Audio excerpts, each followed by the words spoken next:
Welcome to Building Global Business with Tractus, the podcast where we explore real stories of international growth and market entry across the globe.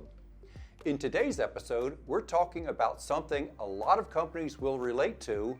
How do you grow into Asia without taking up too much risk up front? Joining me is Tom Stanforth, President of Anco Equipment and Services, the parent company of Anco East, which is a Southeast Asia subsidiary of Anco USA. Over the past few years, Anco has gone from testing the waters in Thailand to setting up a full operation. Tom's going to take us through that journey from early hesitation to long-term investment and what they learned along the way. Well, good afternoon, Tom. So I would like to ask you, can you tell me about Anco, how Anco got started, and what's the journey been? Sure. First, thanks for having me on this podcast. It's a pleasure to do it with you. Anco actually is a very old company, started in 1902 back in Chicago, serving the meat processing industry.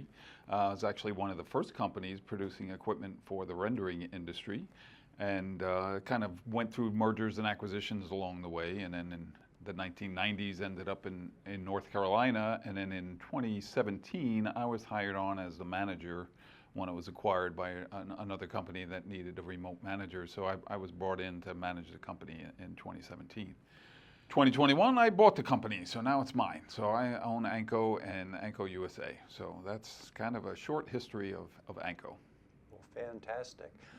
Now, some people might not be familiar with rendering. Can you tell us about rendering? What is it? It's known as the invisible industry. So that's the people don't want to talk about it. But it's all what we do with all the material from the meat processing industry that we don't eat. In the United States, that's about half the animal. In Asia, more like 20% of the animal isn't eaten. So they eat a lot more things in Asia, but in the US, it's 50%. So we build equipment that processes those byproducts into usable materials instead of going to a landfill. If we didn't have the rendering industry, we'd fill our landfills in 4 years. So it's just not possible to sustain that sort of trash built up. So, but we can produce things like feed for animals. We can produce oils and fats for different, either biodiesel, also feed additives, cosmetic industries. So those byproducts get used in a lot of places that you would have no idea that they were going there. So. Okay. So being more than a century old, your clients are primarily in the United States? We have, like I said, a global footprint. I mean, we obviously, being in the U.S., we have a lot of U.S.-based customers. Canada, Mexico, and South America, Central America and South America are big for us as well because we're all in that local proximity. But we do have equipment installations in every continent other than Antarctica. So we have a pretty wide footprint. We've been in Asia. We've done projects in Europe. We've done projects in Australia, even in Africa. So we've been around the world for sure. So having been around the world, every place except Antarctica. So far. I was thinking the same thing. So being a global company, what has attracted you and what has brought you to Asia? So back in 2021, when I initially purchased the company, we did a project here, or in the process of doing a project right here in Thailand. And being new to the company and new owner, I wanted to kind of participate directly in that process of starting up and commissioning the plant and so forth. And when I got here to Thailand, it really struck me as this could be a potential home base for another facility for Anco that can help us serve what's on the other half of the world, right? I mean, to deliver everything from the United States makes it very cost prohibitive in areas like Asia and Africa, certainly, to be cost competitive, especially when some of our competitors are building their equipment, for example, in China. So that's what struck me as this could be a potential. So that's really what drove that. As an American looking overseas, having come to Asia and having found an opportunity for a global strategy, tell me about Thailand in particular, and what's attracted you, and what's the journey been like? How do you get that kicked off? So it's kind of a tricky journey. Initially, what struck me with Thailand was it's very Western friendly, very U.S. friendly. So that really struck me. Going to a place that's you don't feel comfortable, it doesn't make sense to me, especially being a small company where I have to be comfortable. If I'm going to put a base there, I have to be personally comfortable. I was very comfortable here in Thailand, so that struck me. When I was here, we saw there was an opportunity for a trade show in Bangkok in 2023, actually, March of 2023. Viva Asia had a show going on, and I reached out to what's called EDPNC, which is Economic Development Partnership of North Carolina. They actually have some programs to help companies like ours that want to do more exporting. And they connected me actually with Yada from your office. And we talked, and she helped me with the Viva Asia trade show. She helped me with a translator. She introduced me to John Evans, the I don't know what his role is, I guess owner of Tractus. And so we started kind of that conversation at that point in time. So that's kind of where it started from. How does Asia fit into your strategy? So I knew being customer base, we struggle with reaction time, right? We're a distance away, we're 11 hours different from the United States. Somebody has a problem in this part of the world, they're going to send an email or reach out to one of our team members. They don't get it till the next day. They respond. The person seeing it sees it another day later. So it's very slow and very cumbersome to kind of help with some of those interactions. So I felt having some people here would be instrumental to shorten that time and be more responsive and be responsible as a provider of the services and equipment to be able to react to their problems in a much quicker way. So that's what struck me. I talked with John. He had some different strategies. He talked about creating an entity here, which he navigated that for us, helped us through all the paperwork involved in getting that Thailand company, the Treaty of Amity registration, all those different things were kind of spearheaded and executed through the Tractus office. So it was very instrumental in getting that going. Okay, can you tell us more about your Thailand journey, your Thailand adventure? It's been what, 2 years now? 2 years, that's correct. So, like I said, we did the Viva Asia show. We gauged there was a pretty interesting, not necessarily just for Thailand. Thailand actually the biggest potential for us is in the feather meal processing, but that's a little bit in the weeds for this conversation. But there's lots of other potentials in other countries around here, Vietnam, Malaysia, as well as Sri Lanka. We already have customers. We've done projects in this region. We've done projects in the Philippines, Japan, Sri Lanka, like I had said, even here in Thailand. There's probably some I'm forgetting, but we have a presence here, so I wanted to make sure we could connect with those customers very closely. So that's what really made Thailand important, or strategic, I guess you would say. And yeah, that's kind of where it started from. And then, like I said, John helped us navigate the entity. The next logical step after that was, let's try and get some people. And so, well, how can I have people? I don't have an office, I don't have a building, I don't have any of that stuff. And that's where your incubator program really was spearheaded, that whole thing, where I could have Thai engineers working for us in American or US based projects, but they were housed right here in Bangkok, which was fantastic, and under your supervision. And so I didn't have to physically be here. I didn't have to try and meet with them every day in weird time zones and time differences. So you were able to provide that right through the Tractus incubator program. So that was. Tell me more about your Thailand team. What's your experience working with the Thailand team? How do they compare with your team back in the United States? And how has all that integrated and helped you to move forward? Yeah, so I've been extremely impressed. I mean, I have currently 2 mechanical engineers and a control/electrical engineer here from Thailand. All of them are very competent, very knowledgeable. One doesn't have a lot of experience yet with us. We only hired him about a month ago, or the beginning of this month, actually. Well, beginning of August. So I don't have a lot of history with him, but Napon's been with us 2 years. Pram has been with us almost 2 years. And I've had great success with them. They've helped us a lot with projects in the US so they could learn and kind of cut their teeth, as they say, on projects there. And I've been impressed with some of the interactions that they've had with the local people here or the local companies, because they've developed some means to communicate about the rendering industry almost better than we do in the US. So it was really because they know the culture, they know what they need for the people here in Thailand. So, and they developed that on their own. It wasn't like I had to spoon feed it to them. They figured it out and went with it. So that was awesome. It's been a very, very positive experience using those people.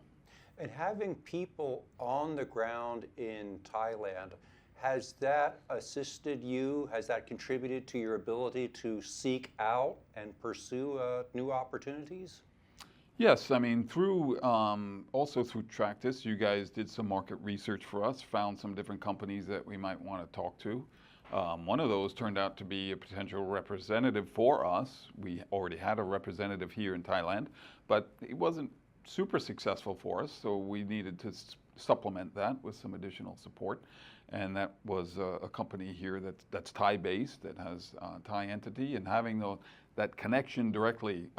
Be honest, my representative previously or currently as well is an American citizen, and he's been in Thailand 30 years, so he's been here a long time. But to a Thai guy, he's still a Falang, right? He's still a foreigner. And so having actual Thai people to talk to Thai people, I think makes a difference. It sounds like you've had a lot of success in a relatively short period of time. Have you had any challenges? And if so, how have you addressed and overcome them? I would say the challenges have been minimal. I mean, obviously there's some, in communicating with the U.S. team, there's some difficulties with the accents, I guess. They speak English, but they're not super fluent in English necessarily. And they always have a little bit of an accent, because that's normal for any country that has English speakers. So some of the team in the U.S. has a little trouble understanding sometimes, but that's not been a major problem at all. The time difference certainly makes it a little bit difficult and challenging to find those times to meet together. Again, the 11-hour time difference, their morning, our night, it's a little hard to find that overlap, but they're very, very flexible, and they're willing to work later in the evening, so they overlap with our mornings, so we can, on certain days of the week, we can meet together and have some team meetings. So nothing's been super challenging, really, be honest with you. Having people on this side of the world, has that created any opportunities or allowed you to react to customer needs in a different way than had you only been located in the States? Absolutely, and that was one of my big strategies going in, was how do we react better to issues that we're having. And actually I can remember a specific circumstance where I was here in Thailand, and I was sitting in your Tractus Incubator office with the Thai team that I have, and I had received a message from one of our customers in Sri Lanka that had some issues with some machinery that he needed some help with. And it was late hours in U.S. time, so I was not going to get anybody on the phone in the U.S. to help me with it. So I just turned to Nippon. I said, "Can you help me with this? Can you?"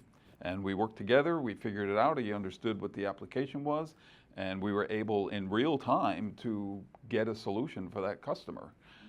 And get him up and running and get him satisfied with that issue. And that, to me, was the green light that said, "Tom, you're on the right track here. This is really going to work." Your team in the United States is also has more than just pure multi-generational Americans. You have a bit of a diverse team in the States as well. Has expanding your team and having a Thai or Asian people on the team, how has that contributed to your internal culture and enriched your organization? I think it brings to it, just like any time you mix cultures together, people learn. People didn't know. There's people in the U.S., they don't know a lot about Thailand. Very few people actually get to travel outside the U.S. In some cases, they never even leave the state they're from. So here, they were asking questions like, "Oh, what kind of roads are there? They're thinking of it as a third world country." And we can look out this window and see this is not a third world country by any stretch of the imagination. So it's eye-opening to my team that says, "Oh, okay, that's a lot different than I expected."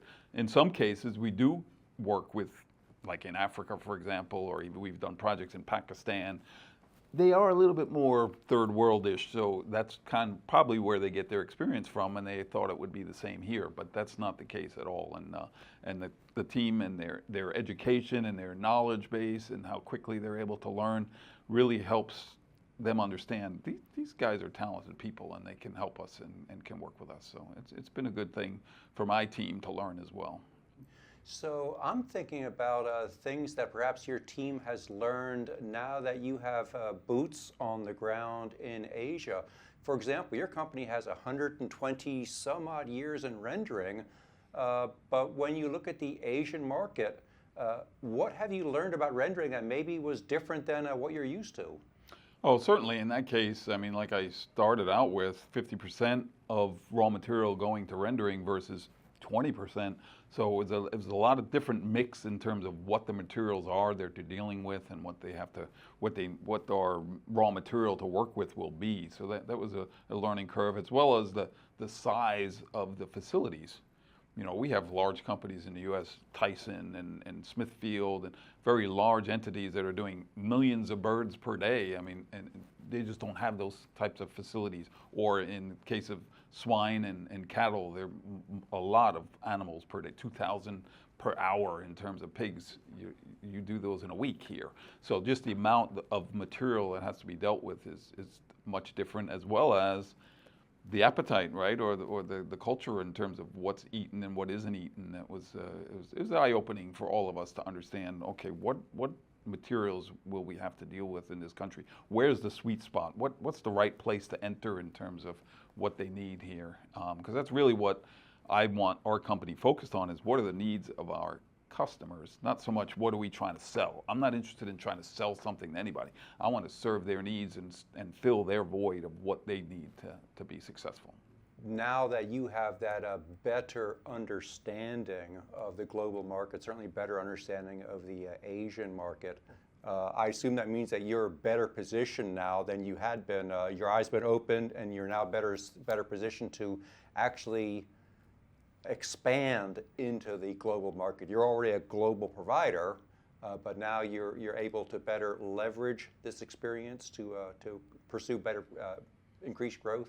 Yeah, there's a few things that Thailand, a facility here in Thailand, will give us. Number one, it gives us a manufacturing base that we can take advantage of the lower labor costs, the lower material costs, and produce some of the peripheral equipment that we use in our plants at a better cost point, right? I can't bring everything from the U.S., it's too expensive. So by supplying some of that materials or some of that equipment directly from Thailand to the Asian market, or to even Middle East and Africa and so forth, it's going to give us a better pricing point and be more value added for our customers, number one. Still, at least initially, the primary kind of specialty equipment will still be exported out of the U.S. We don't have the right infrastructure yet here in terms of our company or the entity to be able to produce those yet. Over time, maybe, but as of now, we'll export that. But being able to provide some of the peripheral equipment directly out of Thailand, having people here to communicate directly in their culture, in their language, in their time zone, is going to be really instrumental for us. After having spent 2 years in the Tractus Business Incubator program, you're now graduating. Actually, I think you've graduated. Tell us about that graduation journey and taking these next steps into the future of Anco and your Thailand entity. Yes, we've officially graduated as of August 1st. We have our own facility, and we're transitioning away from Tractus, the people working through Tractus, and they will be employed directly with Anco East, or they are now as of September 1st. It wasn't an easy decision. It's a little bit, this whole process has been carefully kind of calculated each step of the way, check, are we ready to go? Yes, let's go to the next step. Are we ready now? Do we have what we need? Yes, let's go to the next step. That's what I needed. That's what was going to work for me. I couldn't just dive in, all in. No one, I didn't have the resources. I couldn't take the risk. So this allowed me to kind of risk-based, slowly progress through the procedure. At this point in time, we've been working on a number of proposals in the area, not just Thailand, but other areas.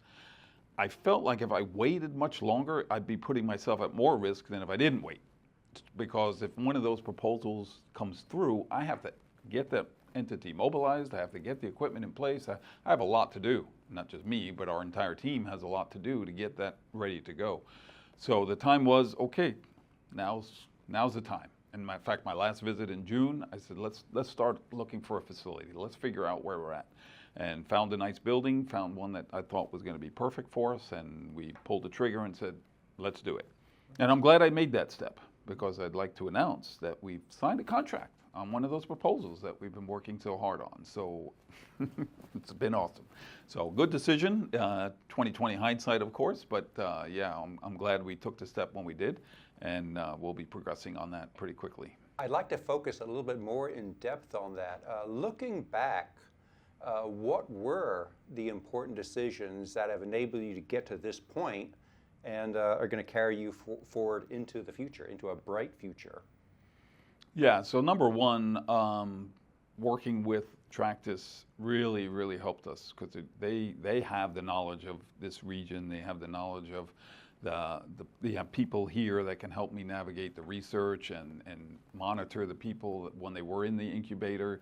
And it really helped me understand what I was getting into slowly. I'm a bit of an analytical person. I need to kind of see it, and then I move on. So that really worked well for me, just having a partner that I felt was looking out for me and trying to make sure we were doing the right thing in the right sequence and looking for opportunities, understanding my business and saying, Tom, what do you think about this? Oh, that sounds like a good idea. Let's do it. It wasn't all just me trying to dictate to you what I wanted. It was you participating in that process, and that was very, very helpful for me. And it's going to continue that way. I know we're separating as an incubator, but I would still consider us connected. Now, let me ask this. For companies such as yourself who are thinking, you know what, maybe we might like to look at Asia as well, what would your thoughts be? What would your recommendations be to other companies? Well, I mean, as far as what worked for me is, and I can't speak for everybody. Everybody has, so that would be my advice: is follow your own path, right? Follow what works for you. My way worked for me, but it doesn't mean it works for everybody.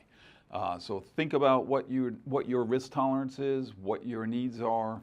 Is Thailand the right place? Even if it's not, Tractus has offices in other locations that they can help you there. But it's key to find someone, Tractus or anybody else, somebody that you can trust, that you can rely on in that area to be a partner for you and kind of have your back in that region and figure out what to do. And for me, it worked well to go slowly. Other people might want to just dive in and go.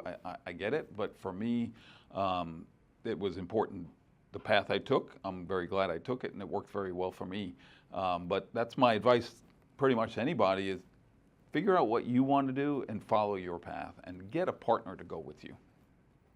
So it must be amazing to have had the opportunity to work for and then to purchase a company, an organization with such a long history. And I wish you an equally long and equally successful future history. It's been our pleasure to work with you, and look forward to keeping in touch with you and working with you in the future. Thank you very much, Frank, for all your help along the way. If you're listening and considering your own expansion, hopefully this gives you a few ideas and things to think about. If you enjoyed today's conversation, be sure to follow our social media platforms for more insights, real-world stories, and practical advice on navigating international growth.